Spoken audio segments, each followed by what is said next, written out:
Sopir dan kernet truk di Palembang diduga dianiaya petugas keamanan gudang.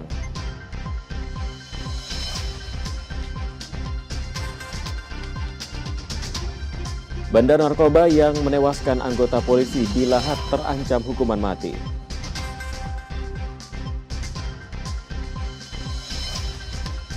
Lampion dan pembersihan patung Dewa Dewi warnai persiapan sambut Imlek di Vihara Candrana di Palembang.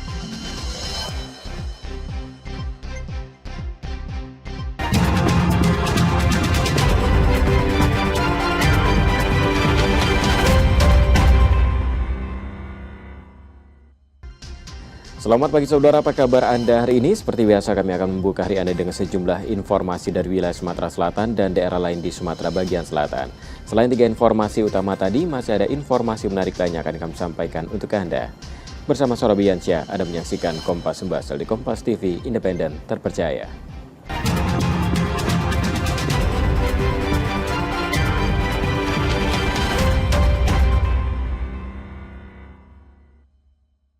Kita awali informasi pertama, saudara, seorang sopir truk terluka dianiaya 3 petugas keamanan sebuah gudang di tempatnya bekerja. Insiden tersebut diduga hanya karena pelaku marah dimintai kunci mobil oleh sopir.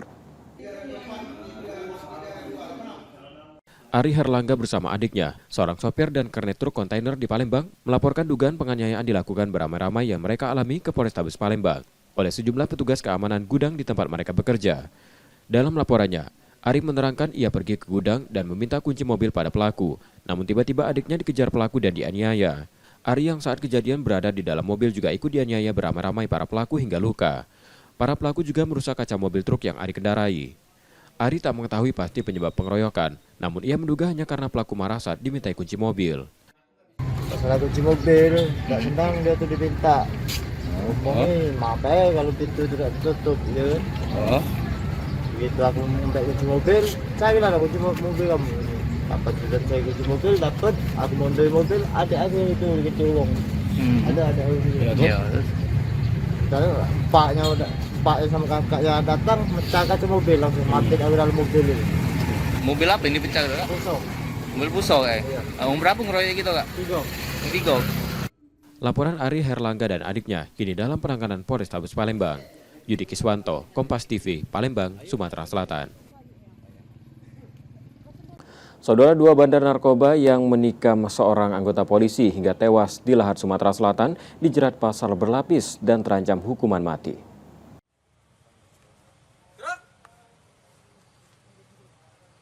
Insiden gugurnya Bribtu Anumerta Faras Naban Atalah yang ditikam bandar narkoba di Lahat, Sumatera Selatan pada Rabu 22 Januari 2025 lalu masih bergulir. 2 tersangka yang merupakan bandar narkoba, masing-masing Ebi dan Lindi dijerat pasal berlapis tentang peredaran narkoba dan pembunuhan berencana.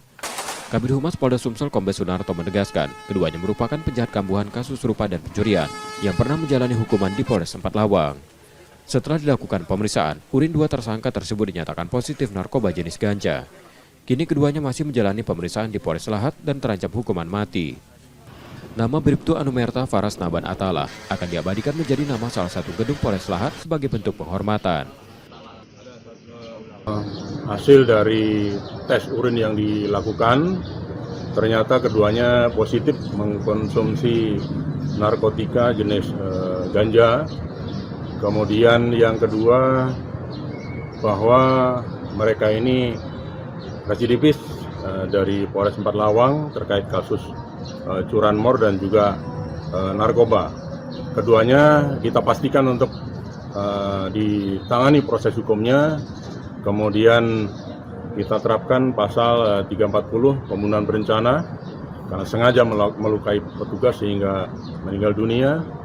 Kemudian juga berlapis dengan kasus narkotikanya ya. Dari ancaman hukumannya hukuman mati. Kondisi 2 polisi lainnya yang juga mengalami luka serius dan dirawat di rumah sakit berangsur membaik. Reski Oktora, Muklas Diferensial, Kompas TV, Palembang, Sumatera Selatan. Saudara, seorang perempuan melaporkan tetangganya ke sentra pelayanan kepolisian terpadu Polrestabes Palembang atas dugaan penipuan uang hingga ratusan juta rupiah. Yulianda melaporkan tetangganya berinisial HF ke Polrestabes Palembang atas dugaan penipuan uang hingga ratusan juta rupiah. Menurut Yulianda, kejadian bermula saat HF meminjam uang untuk modal usaha dan berjanji akan mengembalikannya dalam waktu 10 hari. HF meyakinkan Yulianda bahwa uang tersebut akan segera dikembalikan. Peristiwa itu terjadi di Jalan Swadaya Pak Jo Alang-Alang Lebar, Palembang pada Sabtu 21 Desember 2024. Karena merasa percaya, Yulianda meminjamkan uang dengan jumlah yang cukup besar, namun janji tinggal janji. Setelah 10 hari berlalu, uang yang dijanjikan tak kunjung kembali. Yulianda sudah mencoba menemui HF dengan baik-baik untuk menagih uangnya. Namun uang itu dipakai untuk kebutuhan sehari-hari, bukan untuk bisnis seperti yang dikatakan HF. Merasa dirugikan, Yulianda akhirnya memutuskan untuk melaporkan kasus ini ke Polrestabes Palembang. Berapa juta? 140 juta. Kira-kira cuman kronologis kejadiannya? Kronologis kejadiannya dia tuh minta modali untuk usaha gadai dia dan dana pinjam dia. Kayak itu nah, per 10 hari pas ditagi, ya duitnya udah kate lagi dipakai dia itulah. Dipakai pribadi ya? Iya, udah diputerinnya. Kita kenal sama uangnya? Kenal tetangga, terus ya kami ngasih dia juga pinjaman tuh kan karena dia tuh juga ada usaha, Mas. Kasus ini kini tengah ditangani pihak Polrestabes Palembang. Yudi Kiswanto, Kompas TV, Palembang, Sumatera Selatan. Usai jeda, saudara, kami masih akan kembali dengan sejumlah sorotan menarik lainnya. Tetaplah di Kompas Sumbasel.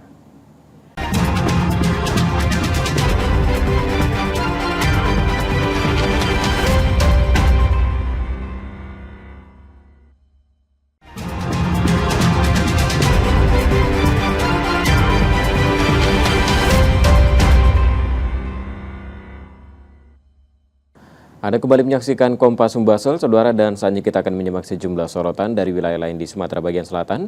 Berikut laporan dari Lampung dan Kepulauan Bangka Belitung. Satreskrim Polres Lampung menangkap Siswanto, seorang ayah yang tega memperkosa anak kandungnya sendiri, warga desa Mekar Asri, Sungkai Tengah pada Selasa 14 Januari kemarin. Pelaku ditangkap tanpa perlawanan, yang selanjutnya dibawa ke kantor polisi untuk dilakukan pemeriksaan. Motif pelaku tega mensetubuhi anak kandungnya sendiri lantaran merasa kesepian setelah sang istri atau ibu dari korban bekerja sebagai pekerja migran di Hong Kong. Pelaku melancarkan aksinya dengan cara masuk ke kamar korban dan memaksa serta mengancamnya untuk mau melayani nafsu bejatnya. Ini telah mengamankan salah satu terduga pelaku persetubuhan dan pencabulan anak kandung sendiri. Dia mencabuli dan mensetubuhin korban di kediaman dia. Kini atas perbuatannya pelaku dijerat pasal 81 Undang-Undang Nomor 23 Tahun 2002 tentang perlindungan anak dengan ancaman hukuman 15 tahun kurungan penjara. Roma Afria Idam, Kompas TV, Lampung. Kue tutun merupakan kudapan khas masyarakat Tionghoa saat dalam perayaan Imlek. Di Bandar Lampung, salah satu produsen pembuatan kue tutun atau yang biasa juga disebut kue keranjang ini milik Hasan Kurniawan yang berada di Jalan Yudhistira Sawah Lama, Tanjung Karang. Di tempat ini banyak memberdayakan warga yang dalam sehari bisa memproduksi sebanyak 1000 kue tutun bahkan lebih.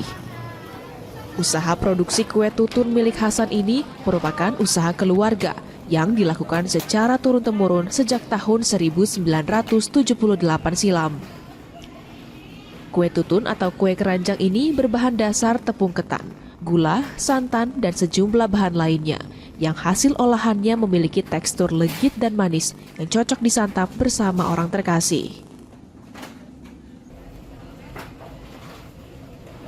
Untuk produksi harian kira-kira lebih kurang 1000 piece. Nah, kalau untuk kondisi sekarang ini kita belum begitu ketahuan ya. Nanti kira-kira mau seminggu mau Imlek baru kelihatan permintaannya. Kemarin itu kendalanya di ketan. Ketan susah, barangnya mahal. Nah, untuk tahun ini kendalanya di gula. Gulanya naiknya hampir 60.000 per sak.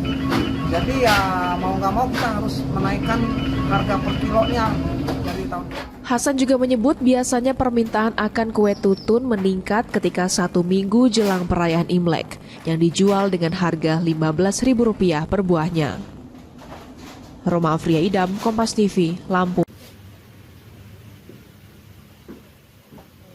Sebanyak 109 ekor ternak sapi di 2 daerah di Kepulauan Bangka Belitung terdeteksi gejala penyakit mulut dan kuku atau PMK.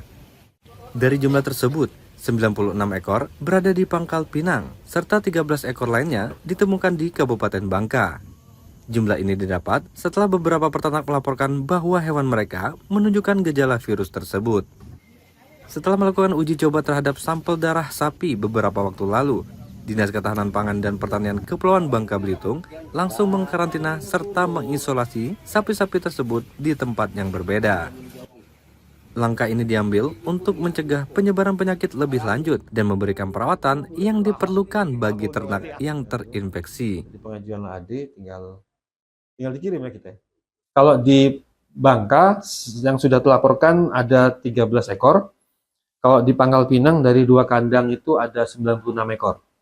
Nah, namun saat ini sudah dikarantina, sudah diisolasi, kita sembuhkan dulu, baru bisa kita jual keluar, begitu. Termasuk juga perhatian kepada para peternak yang memang khusus menjual sapi-sapi kurban atau kambing kurban, diharapkan menyemprotkan secara berkala, mungkin seminggu sekali, seminggu 2 kali dengan desinfektan kandangnya, supaya virus PMK bisa mati. Kemudian amati hewan-hewan yang akan baru masuk. Persyaratan masuk umumnya hewan kurban yang masuk ada yang dari Lampung, dari luar juga mungkin dari Jawa Timur. Nah, itu kita perketat. Kita sudah bekerja sama dengan karantina, kita perketat syaratnya, kita minta semua hewan kurban yang masuk ke Babel harus sudah divaksin, kemudian tidak menunjukkan gejala-gejala seperti PMK. Diharapkan agar peternak selalu menjaga kebersihan kandang, serta menyemprotkan kandang dengan disinfektan secara berkala supaya virus PMK dapat segera mati. Nanda Diansah, Kompas TV, Pangkal Pinang, Kepulauan Bangka Belitung.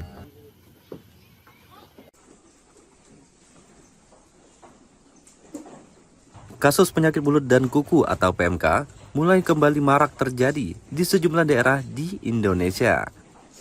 Untuk mengantisipasinya, Dinas Pangan dan Pertanian Pangkal Pinang pun melakukan perawatan intensif terhadap sapi-sapi yang menunjukkan gejala ringan. Hingga saat ini, belum ada sapi yang positif terjangkit virus PMK. Untuk memastikan kondisi kesehatan sapi-sapi tersebut, tim medis pun telah mengambil sampel darah yang akan diuji di laboratorium. Pemantauan kita beberapa kasus-kasus menunjukkan gejala ringan. Jadi, kita melihatnya karena gejalanya ringan, belum bisa kita pastikan bahwa itu PMK atau bukan. Akan tetapi tetap kita tangani seperti menangani PMK. Jadi, penggunaan disinfektan dan sebagainya, kemudian perawatan ternaknya.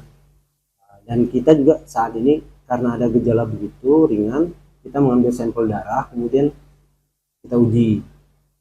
Jadi akan tetapi hasilnya belum keluar nih. Kita menunggu. Kalau memang hasilnya positif baru kita laporkan positif. Tapi tetap penanganannya berjalan seperti penanganan PMK. Dengan maraknya kembali kasus PMK ini, para peternak diimbau untuk tetap waspada dan melaporkan jika ada tanda-tanda penyakit pada sapi-sapi mereka agar dapat segera ditangani. Nanda Diansah, Kompas TV, Pangkal Pinang, Kepulauan Bangka Belitung. Demikian dari saudara sejumlah sorotan dari Lampung dan Kepulauan Bangka Belitung, dan saja kami masih akan kembali dengan sejumlah sorotan menarik lainnya. Tetap di Kompas Sumbasel.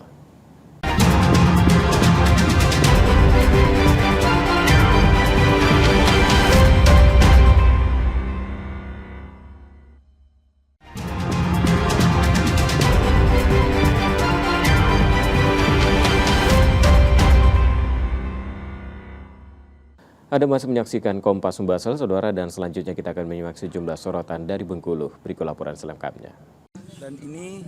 Usai menemukan jejak kaki harimau di area tak jauh dari permukiman warga, BKSDA kembali menemukan adanya aktivitas harimau Sumatera di area lokasi wisata Danau Lebar Kabupaten Mukomuko Bengkulu. Kondisi ini semakin mengkhawatirkan warga. Sebelumnya, seorang warga ditemukan tewas mengenaskan usai diduga menjadi santapan harimau. Berselang beberapa hari, warga kembali dibuat resah dengan hewan ternak mereka yang mati akibat dimangsa harimau. Mengantisipasi hal yang tak diinginkan, BKSDA Bengkulu langsung memasang perangkap bersama umpannya di 3 lokasi berbeda yang sempat dilalui oleh hewan buas tersebut. Tak hanya perangkap, BKSDA juga memasang kamera trap untuk memantau pergerakan harimau.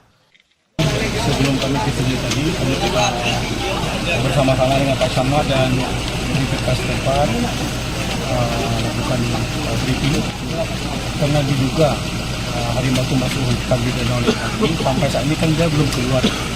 Kemudian ada 2 kali dia mencoba keluar dari posisi itu. Dilihat dari jejak yang ada di situ kan. Kemudian kami menyimpulkan itu pasang box trap di sini dengan dilakukan kambing itu.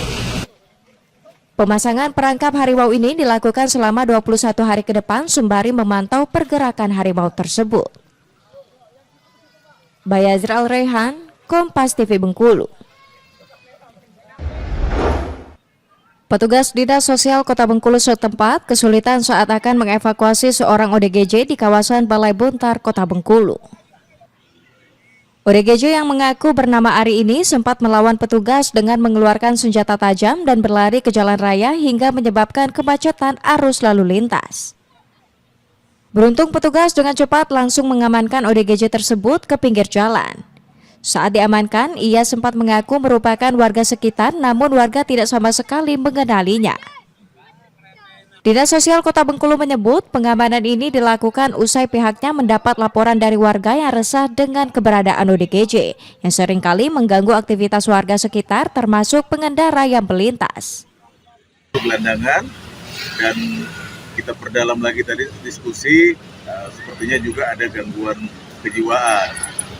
Oleh karena itu tadi kita mau bawa ke rumah singgah dinas sosial untuk mandi dulu, makan dulu. Kemudian nanti kita lihat lagi, kita bawa ke rumah sakit.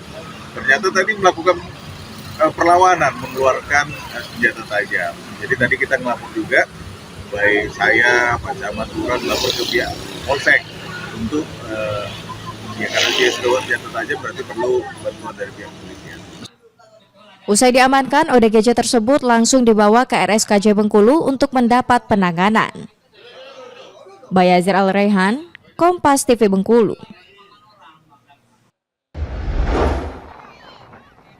Bukan lokasi wisata, ini adalah Balai Kota Bengkulu yang berada di kawasan Merah Putih, Kelurahan Pekan Sabtu, Kota Bengkulu. Sejak dibangunnya lapangan dengan rumput sintetis, Balai Kota Bengkulu ini mendadak menjadi lokasi wisata karena setiap harinya selalu ramai dikunjungi oleh masyarakat baik dari dalam maupun luar Kota Bengkulu. Hamparan rumput sintetis inilah yang menjadi daya tarik masyarakat untuk berkunjung sekedar bersantai dan bersuah foto bersama teman dan keluarga. Tak hanya untuk menikmati hamparan rumput sintetis, di kawasan Merah Putih ini juga bisa dimanfaatkan untuk berolahraga sehingga menjadi ramai dipadati masyarakat. Baru, this is the first time. Baru pertama kali ya. Kenapa Bu sendiri? Pengen lihat aja. Penasaran. Karena sudah banyak dengar kabar kan. Tujuan wisata juga. Oh gitu. Rame-rame ya? Rame-rame. Kalau Baru sekali ini. Baru pertama kali. Kenapa Bu alasannya? Mau aja, penasaran aja lihat foto-foto orang. Oh, karena udah viral ya? Iya. Alhamdulillah sama di sini. Sama siapa aja? Sama keluarga, sama anak. Kalau pendapat Ibu sendiri gimana Bu tentang ini? Bagus sih. Senang bisa untuk main anak-anak luar. Lapangan rumput sintetis ini sendiri dibangun dengan anggaran 1,4 miliar rupiah dengan luas 2.562,23 meter persegi. Pemerintah Kota Bengkulu pun menyambut baik dan memperbolehkan masyarakat untuk berwisata di lokasi Balai Merah Putih Kota Bengkulu. Yang jelas pemerintah kota merasa senang gitu kan bisa membahagiakan masyarakat Kota Bengkulu dengan masyarakat Kota Bengkulu setiap sore ramai datang ke Merah Putih untuk membawa keluarganya untuk berkreasi di Merah Putih. Jadi tempat objek wisata baru ya. Itu nanti rencananya bakal dikembangkan lagi nggak? Ya pasti kan itu kan masih banyak yang belum selesai gitu kan, pagar kemudian gapuranya, insya Allah lah dengan wali kota baru nanti akan dilanjutkan kembali. Untuk berwisata di lokasi ini, pengunjung sama sekali tidak dipungut biaya. Selain itu, Pemkot Bengkulu juga membebaskan biaya retribusi bagi pedagang untuk mendukung pelaku UMKM dan pedagang kecil. Namun pengunjung maupun pedagang diminta untuk menjaga kebersihan di lokasi. Bayazir Al-Raihan, Kompas TV Bengkulu. Demikian tadi saudara sejumlah sorotan dari wilayah lain di Sumatera bagian selatan, dan sejenak kami masih akan hadirkan sejumlah informasi menarik lainnya. Tetaplah bersama kami di Kompas Sumbasel.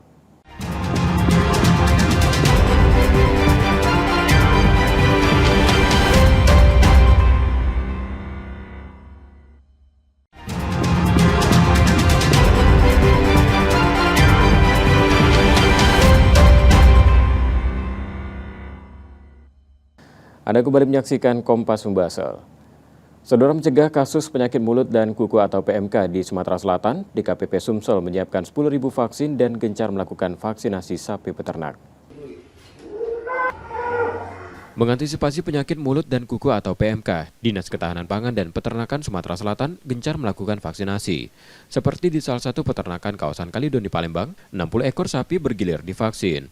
10.000 vaksin PMK disiapkan untuk Sumatera Selatan, yang diperuntukkan untuk peternak dengan skala rendah atau kategori menengah ke bawah. Sementara peternak kelompok pengusaha diminta melakukan vaksinasi mandiri hewan ternaknya. DKPP Sumsel juga akan memperketat pemeriksaan sapi dari luar daerah sebelum masuk ke provinsi ini, seperti kelengkapan dokumen kesehatan dan surat keterangan vaksinasi. Ya, kalau di Sumsel kita bisa lihat dan kita bisa dari segi laporan. Kalau terduga mungkin ya, tapi kalau sudah menyangkut atau istilahnya PMK, sampai sekarang kita belum bisa menyampaikan bahwa kita sudah kena. Tapi kalau terduga 17, ada 17 yang terduga. Dan sudah diantisipasi semua Pak ya? Sudah diantisipasi semua, kita lakukan ini pengendalian di situ. Sumatera Selatan memiliki 300.000 sapi dan kerbau, yang mayoritas berada di Oku Timur 64.000 ekor, Banyuasin 46.000 ekor, Ogan Kobrek Ilir 36.000 ekor, dan Mubat 24.000 ekor. Reski Oktora, Muklas Diferensial, Kompas TV, Palembang, Sumatera Selatan. Saudara, program makan bergizi gratis Palembang, Sumatera Selatan dihentikan sementara selama Ramadan. Program ini akan kembali dilanjutkan setelah siswa kembali beraktivitas di sekolah usai libur Idul Fitri.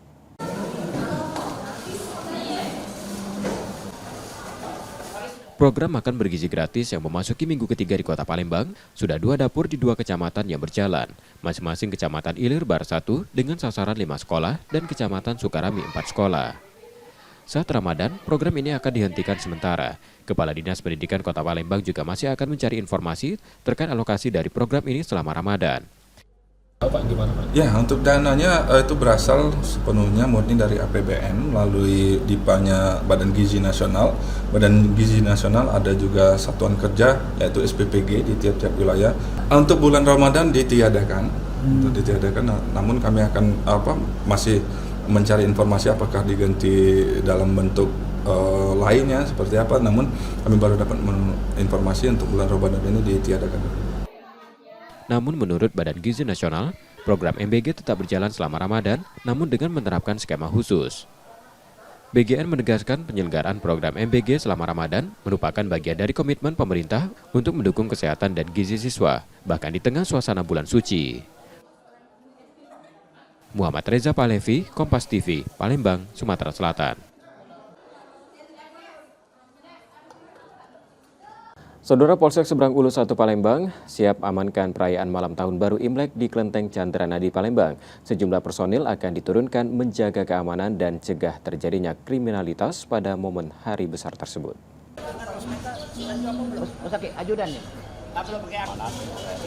Polsek Seberang Ulu 1 Palembang siap mengamankan perayaan tahun baru Imlek di Kelenteng Candrana di Palembang yang terletak di Kelurahan 10 Ulu Palembang. Personil diturunkan yang akan bekerja sama dengan Polrestabes Palembang. Pengamanan akan dilakukan sejak Selasa 28 Januari 2025 malam, bersamaan dengan pelaksanaan ibadah hingga keesokan harinya, Selasa 29 Januari 2025. Personil dari Polsek Seberang Ulu 1 akan dikerahkan untuk mencegah terjadinya kriminalitas, terutama pencurian motor. Dari beberapa kelenteng, mungkin ini salah satu yang terbesar di Palembang, akan berkumpul di sini Dan akan juga di backup dari Polres, Tabes untuk keamanannya, dan sampai saat ini juga berjalan kondusif. Untuk personil mungkin dari Polsek kurang lebih ada 20 kurang lebih beserta perwiranya. Mungkin dari Polres Tabes kurang lebih 15 mungkin untuk backup. Dan keamanan juga insya Allah kita jaga. Untuk keamanan jangan sampai ada kecurian lah, terutama curanmor. Sementara umat yang akan datang beribadah diimbau melewati akses yang sudah disiapkan dari tepian Sungai Musi menghindari terjadinya kemacetan lalu lintas. Muhammad Reza Palevi, Kompas TV, Palembang, Sumatera Selatan.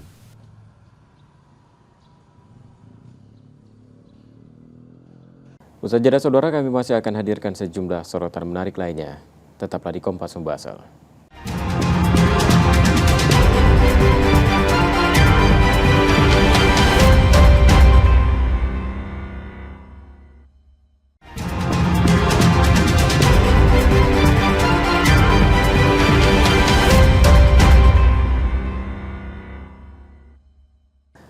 Anda kembali menyaksikan Kompas Sumbasel. Saudara, sambut Imlek, Kelenteng Candrana di Palembang mulai dipersiapkan. Persiapan mulai pemasangan lampion, alat ibadah, termasuk memandikan patung Dewa Dewi sebagai simbol penghormatan serta pembersihan jiwa.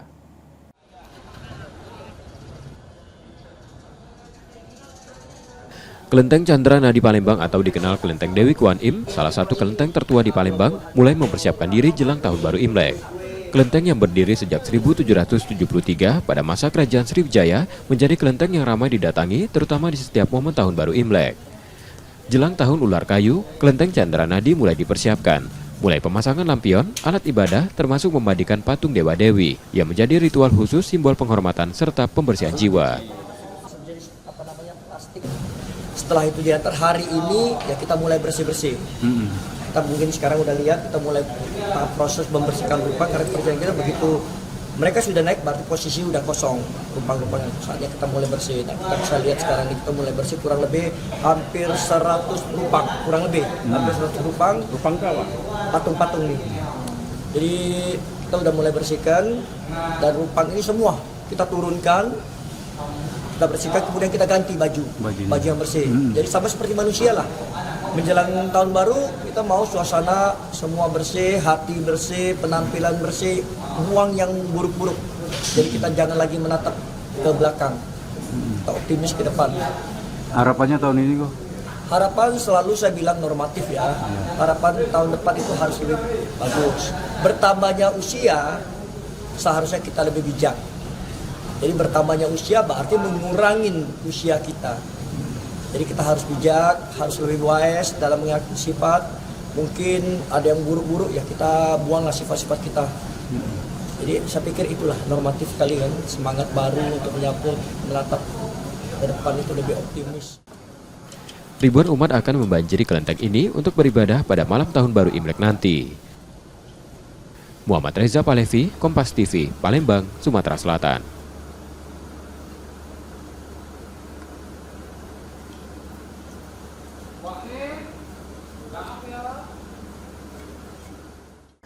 Saudara, perkumpulan barongsai di Palembang semakin giat berlatih jelang Imlek. Para pemain berlatih fisik, gerakan hingga teknik bermusik.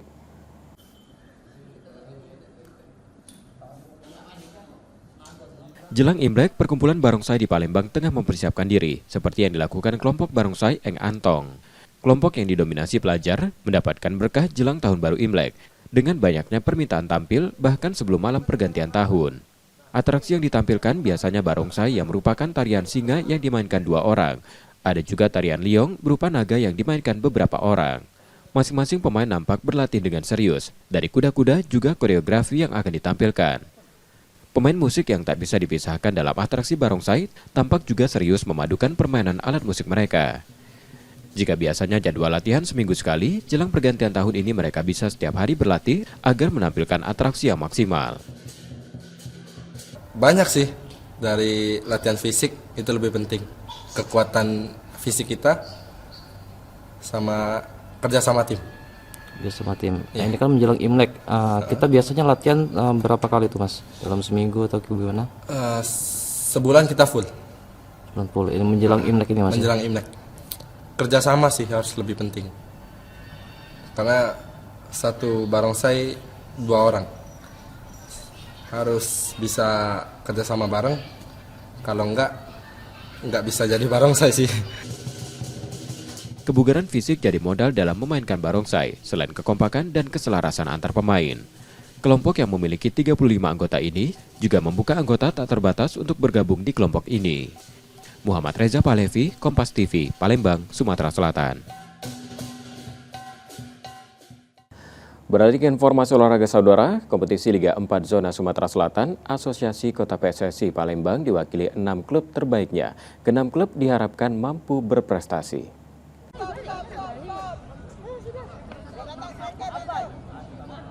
6 klub di Palembang masing-masing PS Palembang, David FC, Bumara, Bayangkara FC, PS Tria, dan X-Symbols rencananya mewakili Asosiasi Kota PSSI Palembang pada kompetisi Liga 4 Zona Sumatera Selatan tahun ini. Askot PSSI Palembang menyebut ke-6 klub sudah mempersiapkan tim lebih awal guna mengikuti kompetisi kasta keempat Indonesia ini. Ke-6 klub diharapkan bisa mencatat prestasi terbaiknya karena memiliki kualitas pemain yang merata sehingga diprediksi mampu bersaing dengan klub dari kabupaten dan kota lainnya di provinsi ini. Askot PSSI Kota Palembang jadikan support lah dari Askot. Semoga salah satu dari 6 tim ini berhasil mengikuti kompetisi lah tingkat nasional. Askot PSSI Palembang mengungkapkan kesiapannya jika nanti Palembang ditunjuk menjadi tuan rumah kompetisi tersebut tahun ini. Nur Muhammad, Kompas TV, Palembang, Sumatera Selatan. Saudara, kami masih akan hadirkan sejumlah sorotan menarik lainnya usai jeda. Tetaplah bersama kami di Kompas Sumbasel.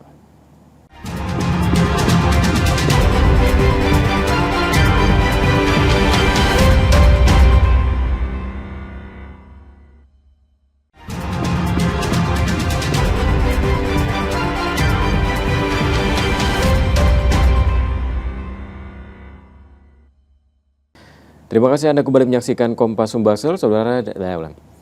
Terima kasih Anda kembali menyaksikan Kompas Sumbasel, saudara. Dan jika Anda tidak sempat menyaksikan sorotan utama kami, berikut kilasan laporan utama Kompas Sumbasel hari ini. Ari Herlangga bersama adiknya, seorang sopir dan kernet truk kontainer di Palembang, melaporkan dugaan penganiayaan dilakukan beramai-ramai yang mereka alami ke Polrestabes Palembang oleh sejumlah petugas keamanan gudang di tempat mereka bekerja. Dalam laporannya, Ari menerangkan ia pergi ke gudang dan meminta kunci mobil pada pelaku, namun tiba-tiba adiknya dikejar pelaku dan dianiaya. Ari yang saat kejadian berada di dalam mobil juga ikut dianiaya beramai-ramai para pelaku hingga luka. Para pelaku juga merusak kaca mobil truk yang Ari kendarai. Ari tak mengetahui pasti penyebab pengeroyokan, namun ia menduga hanya karena pelaku marah saat dimintai kunci mobil. Masalah kunci mobil, nggak senang dia tuh diminta. Ngomongnya, maaf ya kalau pintu tidak ditutup, ya. Gitu aku minta kunci mobil, saya bilang ada kunci mobil kamu. Dapat selesai kunci mobil, dapat aku mondoi mobil, ada aku itu dikecil uang. Ada itu. Ya. Terus paknya sama kakaknya datang mencak kaca mobil langsung mati dari dalam mobil itu. Mobil apa ini pecah kak? Pusok. Mobil pusok Iya. Berapa ngeroyok gitu kak? 3. Laporan Ari Herlangga dan adiknya kini dalam penanganan Polrestabes Palembang. Yudi Kiswanto, Kompas TV, Palembang, Sumatera Selatan.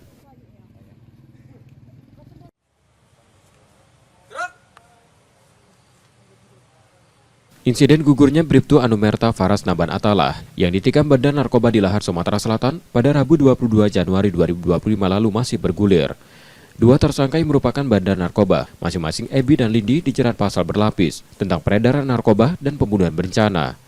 Kabid Humas Polda Sumsel Kombes Sunarto menegaskan, keduanya merupakan penjahat kambuhan kasus serupa dan pencurian yang pernah menjalani hukuman di Polres Empat Lawang. Setelah dilakukan pemeriksaan, urin 2 tersangka tersebut dinyatakan positif narkoba jenis ganja. Kini keduanya masih menjalani pemeriksaan di Polres Lahat dan terancam hukuman mati. Nama Bribtu Anumerta Faras Naban Atalah akan diabadikan menjadi nama salah satu gedung Polres Lahat sebagai bentuk penghormatan. Hasil dari tes urin yang dilakukan, ternyata keduanya positif mengkonsumsi narkotika jenis ganja. Kemudian yang kedua, bahwa mereka ini residivis dari Polres Empat Lawang terkait kasus curanmor dan juga narkoba. Keduanya kita pastikan untuk ditangani proses hukumnya. Kemudian Kita terapkan pasal 340 pembunuhan berencana karena sengaja melukai petugas sehingga meninggal dunia. Kemudian juga berlapis dengan kasus narkotikanya ya. Jadi ancaman hukumannya hukuman mati. Kondisi dua polisi lainnya yang juga mengalami luka serius dan dirawat di rumah sakit berangsur membaik. Reski Oktora, Muklas Diferensial, Kompas TV, Palembang, Sumatera Selatan.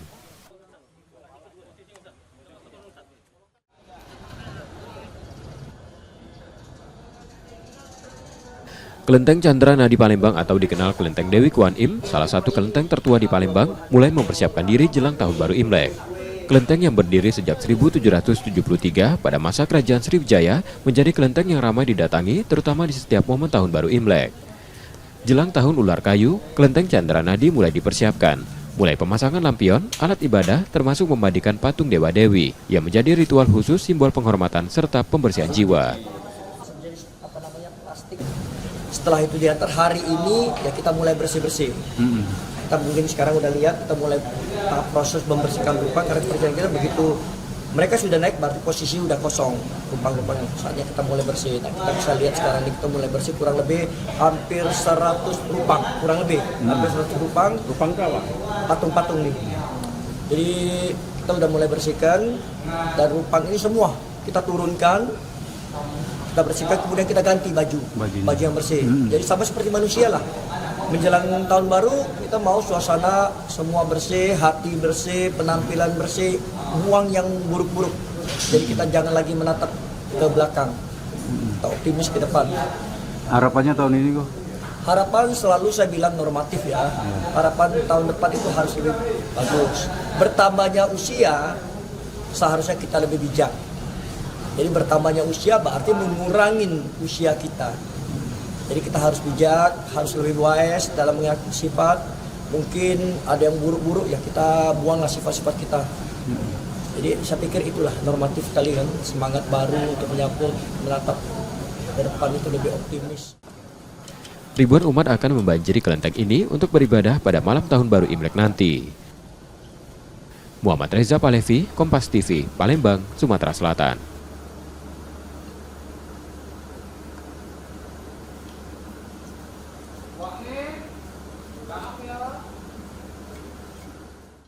Saudara, informasi tadi menjadi akhir dari Kompas Sumbaksel hari ini. Tetap saksikan konten lokal Kompas TV setiap hari mulai pukul 4.30 hingga 7 pagi.